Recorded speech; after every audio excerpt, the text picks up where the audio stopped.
Welcome to the show, everybody. I'm Mayowa Adeyemi, here with Oluwase. And Oluwase, let's start with the scenario that keeps many business owners awake at 3 a.m., receiving an official, letter-headed notification from the Nigeria Revenue Service, the NRS. And it's not a friendly greeting, it's a notification of a tax audit. Ah, the dreaded NRS letter. It's the business equivalent of seeing blue lights in your rearview mirror. But Mayowa, from your 35 years in the trenches, this isn't random bad luck, is it? The NRS doesn't just throw darts at a board to choose who to audit. Absolutely not. It is highly systematic. The NRS uses a very sophisticated risk profiling system now, and the absolute easiest way to get flagged is what we call cross-filing inconsistency. Imagine this. You file your company's income tax, your CIT return, and you report a turnover of 50 million naira. But then the NRS algorithm cross-checks your monthly value-added tax, VAT, filings for that same financial year, and the total VAT-able sales only add up to 30 million naira. Wait, so a 20 million naira gap between what you told the CIT department and what you told the VAT department, that's an instant red flag. They don't even need a human to spot that. The system flags it automatically. Exactly. It's a digital mismatch. The electronic tracking systems are designed to cross-reference CIT, VAT, and even withholding tax, WHT, credit notes. If your clients claim WHT credits against transactions that you didn't declare as revenue, the NIRS system rings the alarm. Another major trigger is wild year-on-year revenue fluctuations. If your revenue drops by 60% in 1 year without a clear industry-wide economic catalyst, or if you are reporting consistent perpetual losses while expanding your physical operations, you are going to get flagged. Right, because the math simply doesn't make sense on paper. You can't be starving, but buying new trucks. And what about expenses? I know certain line items in the ledger get extra scrutiny. Oh, definitely. High-volume deductions for things like consultancy fees, travel and entertainment, or local administrative charges are classic hiding places for untaxed profits. If your consultancy expenses suddenly spike to consume 40% of your gross profit, the NRS will want to see the exact service agreements, the deliverables, and the proof of payment. They want the substance, not just the receipt. But Mayowa, let's clarify the terminology here, because people get terrified when any tax officer calls. What is the actual difference between a desk examination, a field audit, and a full-blown investigation? It is vital to know the difference. A desk examination is usually the starting point. It's a remote check conducted by officers right at the NRS office, looking at your submitted returns for the current year. They might ask you to send in specific ledgers or trial balances to clarify a discrepancy. Now, a field audit is a different beast. That is when a team of auditors physically visits your business premises. They examine your physical books, check your inventory, and look at your primary source documents. This usually covers a statutory period of up to 6 years back. 6 years. That is a massive administrative burden. And an investigation? That sounds even more ominous.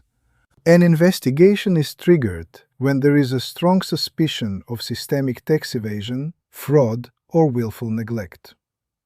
While a normal audit is limited to that 6-year statutory window under the Companies Income Tax Act, CITA, an investigation has no time limit. If they suspect fraud, they can dig back 10, 15 years, or even right to the inception of the company. That distinction is critical because the depth of the dive changes entirely. It reminds me of the landmark disputes we've seen in Nigeria, like the famous Dangote cement tax controversies around capital allowances and pioneer status incentives. The lesson there was very clear.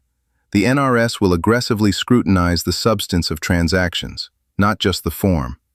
You can't just label something capital expenditure to claim capital allowance if the underlying asset isn't fully documented and actively generating taxable income.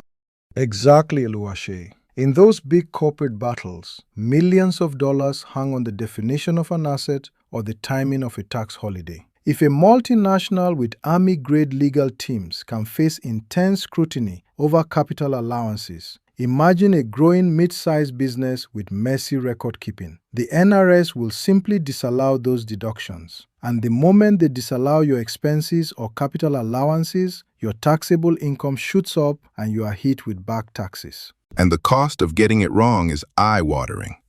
Let's talk numbers, Mayowa. If the NRS finds that you are underreported, what is the actual financial damage? It is brutal. Under Nigerian tax law, if you are found to have underreported or defaulted, you face a flat 10% penalty on the principal tax liability. But here is the real killer. You also face a 21% annual interest rate on that outstanding amount. And remember, that interest is backdated to the year the tax was originally due. Wait, 21% interest compounded annually over, say, a 4-year audit period? That means the interest and penalties can easily end up being larger than the original tax bill itself. That is enough to bankrupt a medium-sized enterprise. I have seen businesses shut down because of this, Oluwase. It is not a joke. Which is why having a robust compliance shield is not a luxury, it is basic survival. And the very first plank of that shield is the 6-year document retention rule. Section 37 of the NRS Establishment Act requires you to keep all books of accounts and supporting documents for at least 6 years. This means bank statements, physical invoices, receipts, payroll records for pay-as-you-earn, PAYE, and withholding tax receipts. So, the dog ate my ledger, or we changed offices and lost the files, is essentially a confession of guilt in the eyes of the NRS.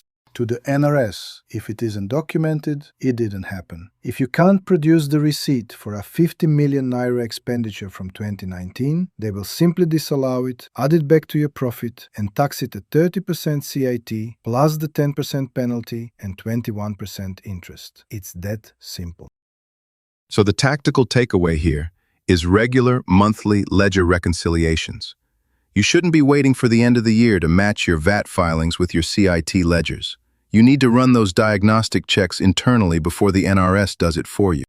Spot on, Oluwase. Proactive compliance means building a culture where your accounting team is constantly audit-proofing your books. Do your trial balances reconcile? Are your WHT credit notes matched with physical certificates? Are your PAYE remittances aligned with your monthly payroll? If you find the errors first, you can make voluntary disclosures and avoid those catastrophic penalties and interest. It really shifts the mindset from tax evasion to strategic tax planning. You aren't trying to hide. You are ensuring that your structure is so clean and transparent that when an auditor walks in, they find exactly what they expect to find, and they leave quickly. Indeed, financial freedom and business longevity are not built by chance. They are built through knowledge, discipline, and consistent execution. If you treat tax compliance as an afterthought, you are building your entire business on quicksand. And on that note, we'll leave you to look closely at your ledgers today. Until next time, keep building responsibly. Goodbye, everyone. Remember to subscribe to our channel at icons ttv-t7i.